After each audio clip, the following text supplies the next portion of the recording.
drama of the Champions League continues this evening. The Reds return to Istanbul for a tie that's not for the faint-hearted. Galatasaray at Rams Park. A passionate, partisan crowd will be doing all they can to derail the Premier League leaders. Can Liverpool hold their nerve and get the job done?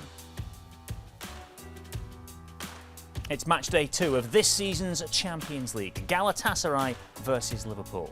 Arne Slot's men looking to build on their opening day win over Atletico Madrid. The home side still smarting after their heavy defeat in Frankfurt. It's an 8 p.m. kick-off UK time. That means it's 10 o'clock over in Turkey. Just before kick-off, we'll have live audio commentary of the full game here on LFC TV and All Red Video. If you're watching on social media and would like to subscribe, it is dead easy. Just visit the official website where you'll find all the details.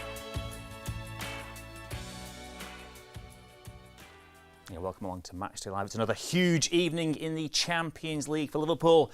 And joining me in the studio to look ahead to all of it are former Reds Phil Thompson and Gary Gillespie. Gents, Istanbul and Liverpool go together well. They bring back fabulous memories. Selhurst Park and Liverpool, slightly less good memories. We'll go into detail into that game a little bit later in the programme. But how much is there to worry about, to fix from the weekend, Gary? Well, you're looking for a little bit of bounce back. To be honest with you, most of the games that we've seen this season from Liverpool haven't been vintage Liverpool, but we've managed to dig out results. At the weekend, it was a case that we just didn't manage to do that. It looked as if we had maybe salvaged the draw, but obviously with their late goal, we didn't. And probably, overall, Palace probably deserved what they actually got. So it's something that you want to bounce back from as soon as possible. We had an early setback last season with the Nottingham Forest game. It didn't seem to bother us that much, and I think the squad is like it's got like the conviction and like the experience to know that it's a long way still to go. There's a lot of games still to be played, and one setback is not going to derail them, I don't think. But in saying that, you want to get back on the horse as quick as possible. And this is an intimidating place to go to get a result. But I think what you've got to say is like Galatasaray. Most Turkish teams probably rely a lot on like the intimidation and the atmosphere within the stadium as opposed to maybe their quality and ability. So I think this is a good game for Liverpool. Played 1-1 in the Champions League so far, Tomo, but that game against Atletico was kind of in the same pattern as many of our games so far this season. Some good things, some hurry moments, some sloppy moments and late drama. Yeah, it is. Two-goal lead is often, as a lot of pundits will tell you, is a really worrying scoreline because it's attitude, particularly going at a half-time and you think the job's done. You come out, the other team, the next game is vital. So against Atletico, as I say, there was a lot of good stuff, but then there was a lot of sloppy stuff, which, as Gary's just explained, we've been like that since the start of the season. It's gone in completely the same way as last year, that one game against Forest. But we need to be more consistent. I feel like that is the level. Try and see through.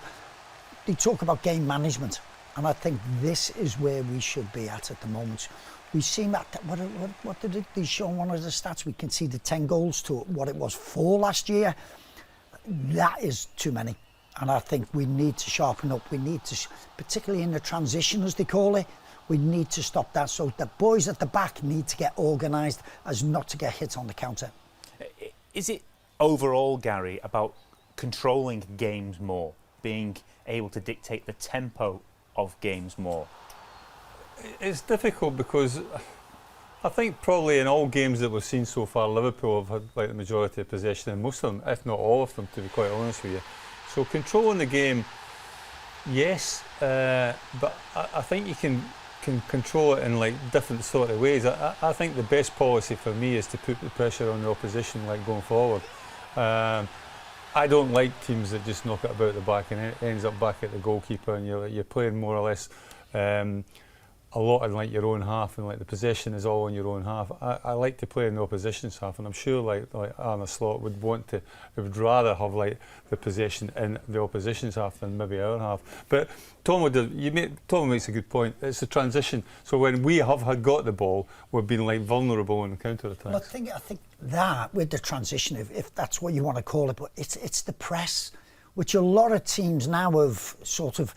If you don't get the press right, you're always in danger, particularly when you're playing against the like, which we play a lot of games like Crystal Palace, is that they sort of hit you on the counter if you are not organised in front of them.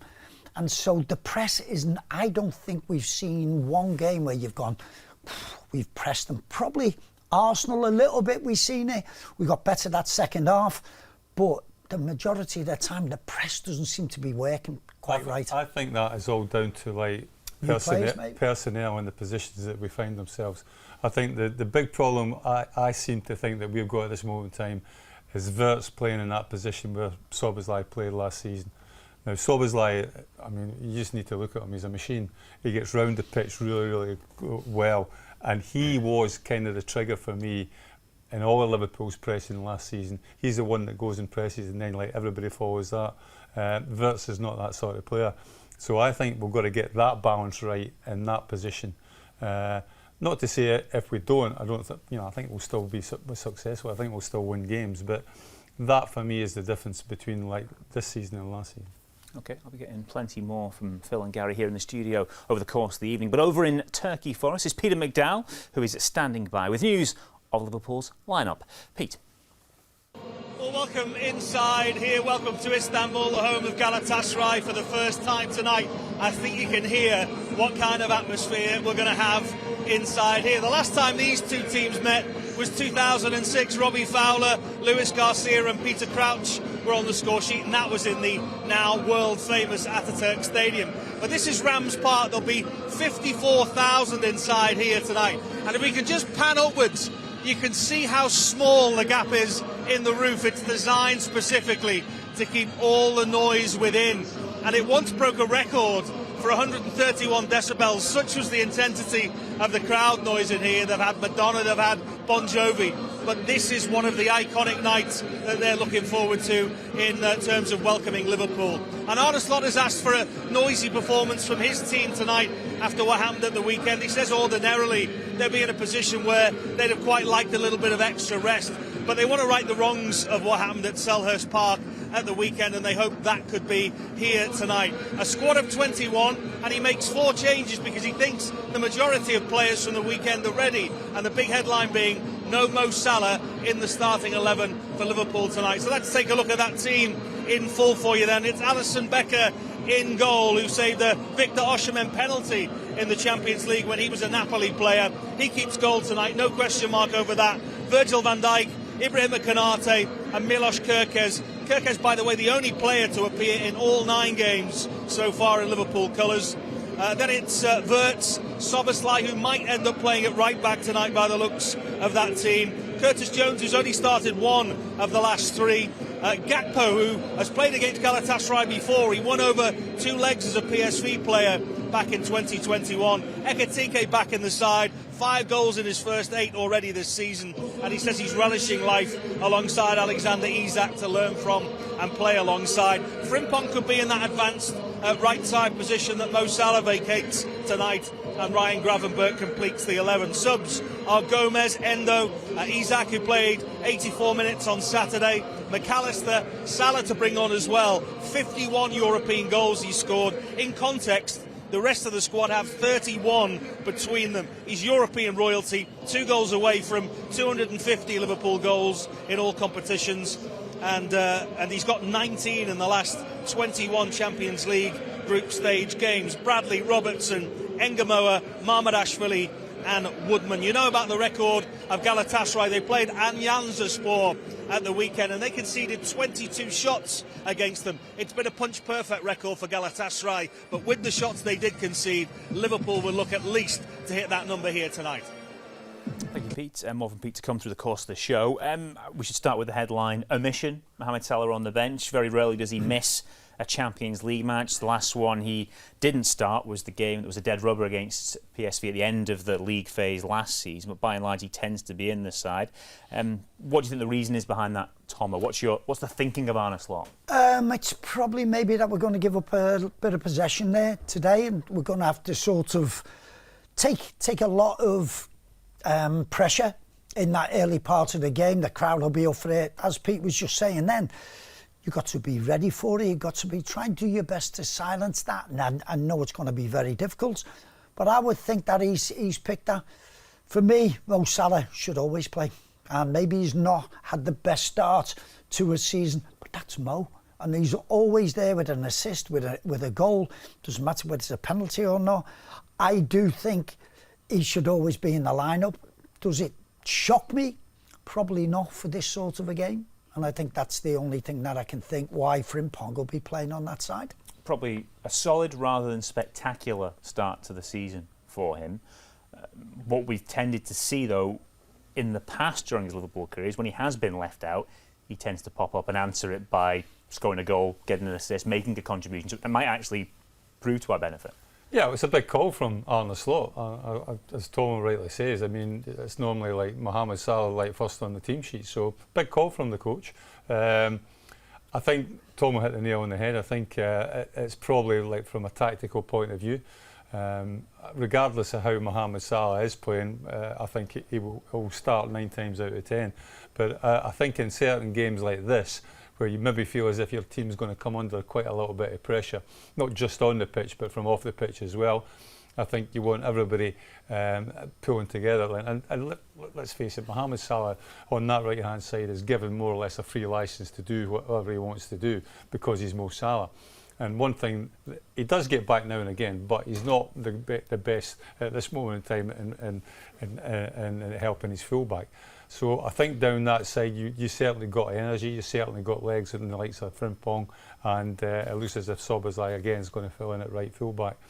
But what you would say is like the bench is very, very strong. If like things are wanting to be changed, then you just need to look at the bench and you can see like the quality and ability that we have on there. And maybe that little bit, what we were just saying before, is the press. You know, if that's not been working, Frimpong being more defensive minded can start that on that side. Maybe Mo's not done as much as maybe what he should be doing in that first press on the right side, and maybe that's what he's just looking for, particularly that first 20-25 minutes when it's going to be bedlam, is because I tell you what, at this sort of stadium, we've seen the firework display.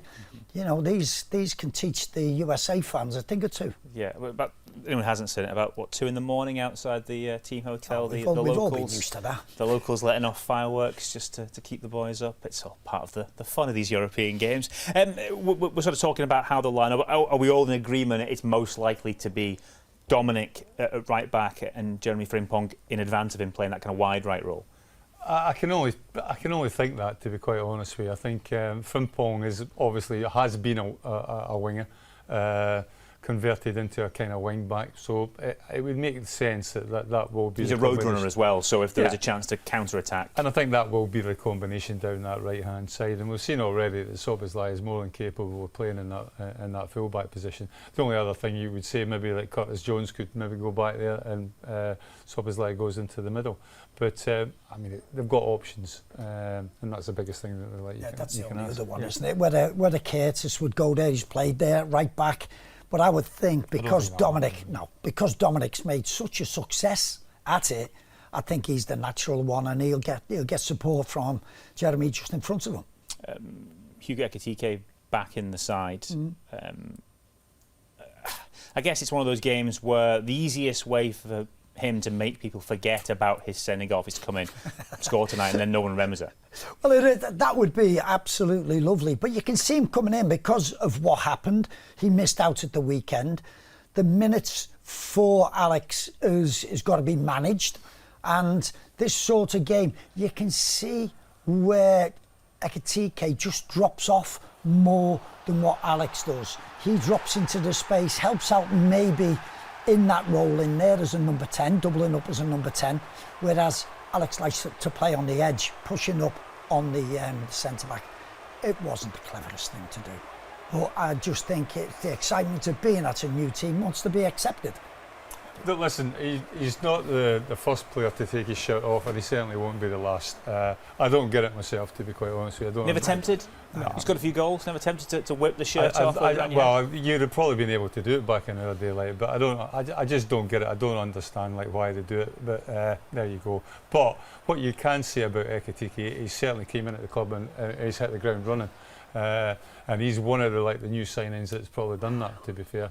He looks a real bundle of talent, and it'll be nice to see, I think somewhere along the line, the combination between Isak and Ekitike. I think we will see that during the course of the season, and that's something from the start, or more for the last 20 minutes. I think from the start. I think there's every possibility, like when they're both really up to speed. Yep. I think he could play from that left-hand side. I think Hugo could play in that. You know, Wirtz is playing. If he's still not up to speed, I think he could play that 10 role really well because he drops in there. And again, a little bit like Gravenberch, he's very quick over the ground, so he can go past people and get between the lines. So there's options for him, as you're saying, Gary. He could be on that left-hand side, but you know it's a nice problem to have. Yeah, it shows the evolution of the squad that on the bench tonight we've got 2 of the 3 top goal scorers in the Premier League over the course of the last couple of seasons and a World Cup winner to call on if things aren't going to plan. It shows how things have developed. You mentioned Florian Wirtz there. He's the one I think everyone wants to see click. We see the endeavour, we see the effort, we see the things he's trying, but it's just not quite fallen for him as of yet, Gary. But when it does, you still feel an amazing talent there that can be unleashed on the Premier League and this competition. Yeah, I think you just need to watch him and study him, like when he has possession and even out of possession. I think what Liverpool have got to do is get the ball to him a little bit quicker, a little bit sooner in these little pockets of space that he always seems to find. But Liverpool tend to play it wide. I mean, it was interesting. I saw Jamie Carragher do a thing on Monday Night Football, which I think was quite interesting, where he picks up that position on the left-hand side, where it the German club, Leverkusen, sorry, they didn't play with a left-sided winger, so it was probably he was able to get into that space, whereas we obviously have that left-sided midfield player. But I think what he's got to be able to do, and I think he's got to get accustomed to, is the physicality of the Premier League, the quickness of people in the Premier League as well. And he's slightly off it at this moment in time, but you can see the quality. Leverkusen never had as much possession as what we have in games. And there's so many teams, even Arsenal at times, the second half, all back in their own. You've got to pick those holes, and I think that's what he's been brought, I think, to open up games like Crystal Palace. But they all defend on the edge of their own box, and they're all within sort of 20 metres of each other. So trying to find him, and then him find the next ball has been a big problem for him and for the team. I think it will come as it goes, but when he was at Leverkusen, of course, they gave up a lot of possession in games where he could sort of do his business. A few matches ago, we looked in detail at his positions on the pitch, the ground he covers. He covers a huge area of the pitch. He comes very deep at times. I just wonder, Gary, is there an argument he needs to think about himself a little bit more, stay further up, so he gets the ball in more dangerous areas where he can find that pass that unlocks the defence, rather than coming back quite so much? Again, we're not savvy to what the coach is telling him, what he wants him to do. I think, as I said before, I think his most dangerous position is that little gap between the opposition's back four and the opposition's midfield.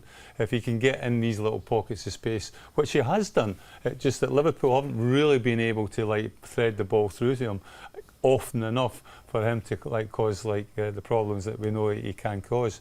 I think it's difficult because, as I said, the physicality of it is a little bit more than maybe what the Bundesliga is. But I think he'll get accustomed to that, and I think it's down to Liverpool just as much as it's down to Wirtz to accommodate and change and try and get the best out of him. Yeah, no question. He has the talent to Absolutely. thrive at this football club and in the Premier League. OK, let's hear from Arne Slot. I'll get his views on tonight's game. Shortly after landing in Turkey, he spoke to our man, Peter McDowell. Boss, I know you were hugely disappointed with the weekend, but this gives us an opportunity really soon to put some of that right. Yeah, sometimes you feel like a little bit longer rest can help you once in a while as well, but if you've lost the game against Palace, not in the way we wanted it, so especially a poor first half performance, then it's always nice to play again, but we play against a strong team that has won the league three times in a row, that have strengthened that team as well with some good players. And these fans are also known for how passionate they are, so it's a challenging and interesting game to look forward to. Hostile environment, the players will be used to that, but what have you warned them about in terms of the main dangers that they face from the team that they do tomorrow? Now, what we mainly do, so we show how they set up, what are their strengths, what are the players what are the quality players and what is then their quality, how should we play against them, and yeah, the atmosphere will probably be impressive. That is something our players are used to in England, but yeah, we will find out how it is over here, if that is a big difference between what we are used to in England or if it's similar, and then we wait and see how everyone is going to react to that. You'll have watched the game several times from the weekend, and I'm thinking since Saturday. Do you see positives from it? You were talking about those positives of the amount of chances that we created in the game, that we had the opportunity to win it. Have you spotted anything else since that you were happy about? No, the positives everybody could see was that we created a lot of chances, more than any other game we've played against them in the 3 times we've played them before, and since the time I'm here. And what might be a positive, although at that moment of time is not so positive, is that the things we have to improve are not so difficult. It's just throwing yourself in front of every ball, competing harder to win your duels, sprint back harder to win the second ball. Things we are known for, things we've done so well so many times, where in moments, I'm not saying we did this for the whole game, we didn't do this well, but the few moments they created their chances, this was far from perfect for us, sprinting back, winning up, picking up second balls. And that is normally something what is our strength, and it is also something I'm sure we can improve. That doesn't guarantee me anything for tomorrow, because the game can be completely different.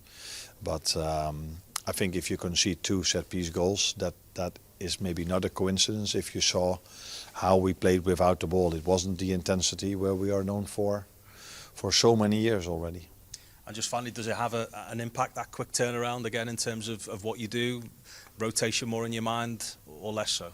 I think most of them are able to play a large amount of game. That could be 3 a week, 2 a week. Some of them have had a difficult pre-season. For them it's maybe a bit harder, but most of them can. But we are having a squad where we want to utilize all of them. And we can, because all of them have so much quality, and it's every time for them to show that the choices we make are the right ones, and that they deserve the trust of playing for Liverpool. Arne Slot there reflecting on that defeat at Selhurst Park at the weekend. It certainly ended up a frustrating afternoon for the Reds. It's a perfect record Liverpool are hell-bent on protecting.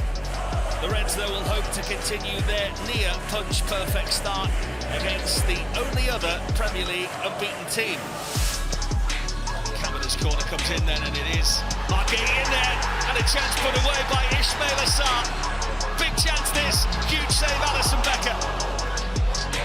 Advancing again here, Crystal Palace, Munoz again, it's a big save. Trying to find the space, Mateta does, and it's against the woodwork. His left foot here, it's a really good ball, and Wirtz should have equalised for Liverpool. Kirk has his ball in, might fall now for Szoboszlai. Was that going in? Frimpong finds something. Gravenberg with the cross in, and there's a pull on Salah there. Chiesa! It was always going to be him. Crawford, Richards as well. Still in there, danger, Nketiah has won it for Palace. It's heartbreak for Liverpool.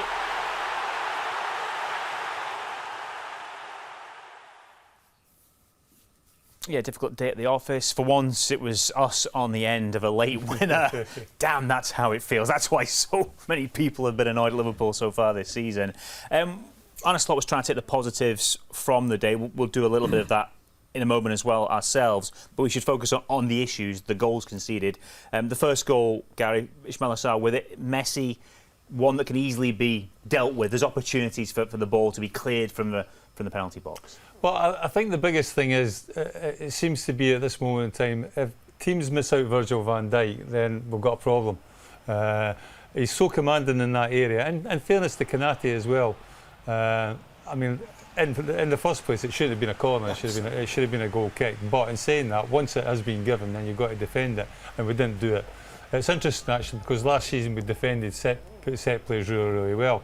And you know, Gravenberch, he actually gets up and wins the corner. I mean, that in saying, you know, it's not a bad defensive situation to be in. It's just that Gravenberch has got to do an awful lot better with a header. And if anything, he's got to head that out for another corner on the other side, as opposed to like trying to head it back into an area where he knows he can't get any power on it. He's not going to like clear the 18-yard box regardless if he makes contact with his head. And exactly what he does do, gets his head to it, but he makes an assist and a simple tap in the middle of the goal. First goal from a corner, the winning goal from a long throw into the box, ultimately, again, it felt like it was a goal that we should have done better with, Thomas. We've got players in there. There's enough players in there, but there's not enough, what I think, is players who are saying to themselves, I've got to win this one. You see Kerkez there, doesn't do enough. Then that one on the edge of the box, I'm not expecting them to sort of win it, but you've got to make sure they don't get a clear head on it. And Will Hughes gets a header there, and then it drops down. And I know it's sort of minute, but we should deal with it better. Listen, the corner kicks and things like that, when is a referee going to stop? And I don't just mean for us. The guy who stands on the goalkeepers, they're fouling the goalkeepers. Mateta is fouling. He's making sure that his arms are there and he's backing in all the time. But it's happening across the Premier League, so do you not just have to accept that it's probably going to happen? But that's what I mean, though. But you don't have to accept, look, it's not going to get given, so we have to cope with it. Before you make sure the referees know about it. And I think everybody needs to understand it. Arsenal are the worst. They foul. They sometimes come from behind as though nobody's in front, and then they literally wrap arms around the goalkeeper. Nothing's getting done about it. I'm only having a moan because I was a defender. So it gets to me when you see it all the time. And like I'm looking at Ali there, Ali's just accepted that fact. Nobody does anything about it anymore, and I just think it is a big bugbear of mine. Okay, well, I'll tell you what. To take that then, does it have to be sort of a twofold approach? It's you do prepare for it, you try and expect it, so you have a plan B if that happens. But at the same time, you want your senior players in the ear of the officials. You want the manager in the ear of the officials. Is that what you would have done if you were? Absolutely. You make them aware because you've seen it. I'm seeing it all the time in nearly every game. To put one player on, and Gary's smirking here, but it annoys me because so many times they foul the goalkeeper, and the goalkeepers are honestly raging about it. Arsenal did it, and Pope couldn't get off the floor. And at any set play, whether it be a free kick in that wide position or a corner, there's a free kick inside the box. Every set play, any other place on like the football pitch, referees will give a free kick. You see the tussling that goes on, the throwing that goes on, the marking that goes on, and it's just part and parcel of the game. I don't know where it came from or how it's crept in, but it's part and parcel of the game at this moment in time. And like, there's no way that they're going to be able to stop that now because they've made a bed for and they have to lie in it. And as I say, every set play, there's a free kick inside that 18-yard box, but the referees don't give it. It's not just that game where we've had issues with set pieces. We don't want to make too big a deal of something, but it has been a theme. 5 of the 10 goals conceded across the competitions we've played in so far have come from set pieces. We saw it in pre-season against Athletic Club as well. So it's something that the manager, obviously his staff, will be aware of, Tomo. See, as I just said to you, when we're lining up like that and everybody's going push up, push up, I don't think I look at our players. I look at the faces, the body language. And we're pushing up. We're hoping it gets given offside. You've got to have the other mentality. I'm going to win this. This ball's coming in this box and I'm going to win it. We don't seem to, I'm looking at our players and we don't seem to have that desire to win that ball. I.e. Kirker's there. Kirker's against Newcastle, the far post, and he just does not do enough with Gameres. And I'm thinking, you've got to want to do it. There's certain times, there's certain things. You have to have that. It's a mental toughness. You have to win the ball. And I don't think that's a lot of these set plays now. We're living on hope and not on that great desire. Just there, we just see Ibu. And I know it's Dan Burn, but Ibu's what, an inch shorter than him? Should be winning it. One thing I'll say as well, though, and I think I totally agree with Tom. You have to have that desire as a defender, or like any player when you're like defending set plays, to go and win that ball. But you look at that, I think there's only one set play that we conceded has come direct from like a header. Every one of them has been a second ball in the box. Every one, even these two here, second ball. Don't win the first one. Ball's bouncing about like the 18-yard box, and it's the second balls we don't pick up, we switch off. And you're not always going to win like the first ball. But if you two are both defenders, so Gary, in that situation, if you were going back into the dressing room after that, and you speak about it, how do you fix that if this was in the team you played? What were you talking about to the other defenders to try and eradicate that? Well, I think you have to make players aware that, like, first and foremost, you have to have that desire. If you're challenging to try and go and win that ball, it's yours, it's mine. I'm going to win this. Nobody else is going to win it. It's going to be me. And then other players around you have to be switched on. And like, I mean, when I say switched on, they've got to be picking up. They've got, like, there's no point in like just making like somebody makes a header and then you just run out willy-nilly. You've got to like be concentrating on what's about you, who's about you, where the opposition is, and try and pick them up. And it's not always as easy as maybe what we say it is, but that's what you've got to try and do. But it's like Jeremy, and Arnold brought it up after the game, whereas Jeremy, the ball, he's thinking, we're going to head that, and his first movement is to the right, as though we're going to counter. No, it's last minute. He should be goal side of Nketiah, making sure he's not going to get this. And he does step back in, but he doesn't do enough. And honestly, the number of times that we hold that line and everybody's doing it, and it's like we're going, please don't score from this. And it's you can't have that mentality. You've got to have it. That ball's going to come in. I'm going to win this for my team. And I don't think we have that strength in us in that, and that's why we've maybe conceded as many as we have. It's not just down to set plays, but there's been a lot of them. Yeah, and they are becoming a real theme within the Premier League this season, and they were last season. So it's something that everyone is looking to do, those marginal gains, to eke out little advantages here and there. So it's something that everyone needs to be aware of and be prepared to exploit or defend against. Yeah, I think we've seen an awful lot more teams exploiting the long throw as well, which back in the day, like, I think there was only Stoke really with Rory Delap and like a couple of other teams that had that weapon. But now everybody like seems to be able to throw the ball and launch the ball into the box from like the touchline quite easily. And it's difficult to defend against it, I have to say that, because there's so many bodies in the box. But it's something that you have to like get accustomed to and be used to, because you're going to see an awful lot of that in the Premier League. I'm amazed how many. It's a horrible way to score a goal, though, isn't it? I'm amazed how many teams are actually doing it.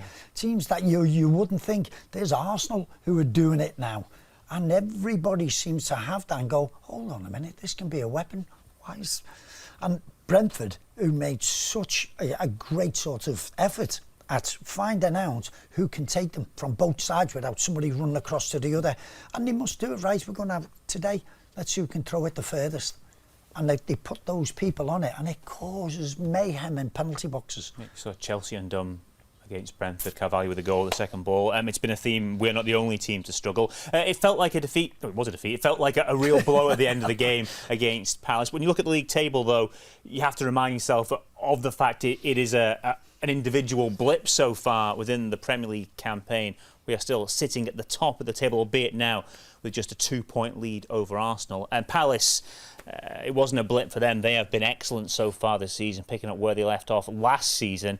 You do wonder if they are the Nottingham Forest of this campaign. On the topic of Nottingham Forest, you both mentioned it at the top of the show. We had a similar situation, not quite as many games played at that point in the Premier League last year, but it was a similar time of the year when we lost at home to Nottingham Forest and we thought, oh, what's going to happen? This was the table at the end of that weekend. A far bleaker picture than what we see off the back of the defeat this time. So a bit of perspective is needed perhaps at times. I think it's like everything else. I mean, like when you're winning games and like you're like the best thing since sliced bread. When you lose a game, then there's all doom and gloom, and everybody thinks like it's going to go against you. But in the context of like a football league season, you have to take into like consideration the amount of games that you're going to play. Now, losing away at Crystal Palace is definitely not something you want to do on a regular basis, but it's possible. I think a lot of teams will go to like Selhurst Park this season and struggle. I think they're that good, Crystal Palace. So I think put it in that sort of context. I think no, it's top of the table. We're 2 points clear. We should be delighted with it. We should be absolutely delighted honestly, with that. Because we haven't played well, and you go, well, that's the point. You felt like maybe a result like Crystal Palace was round the corner. It's happened. We regroup.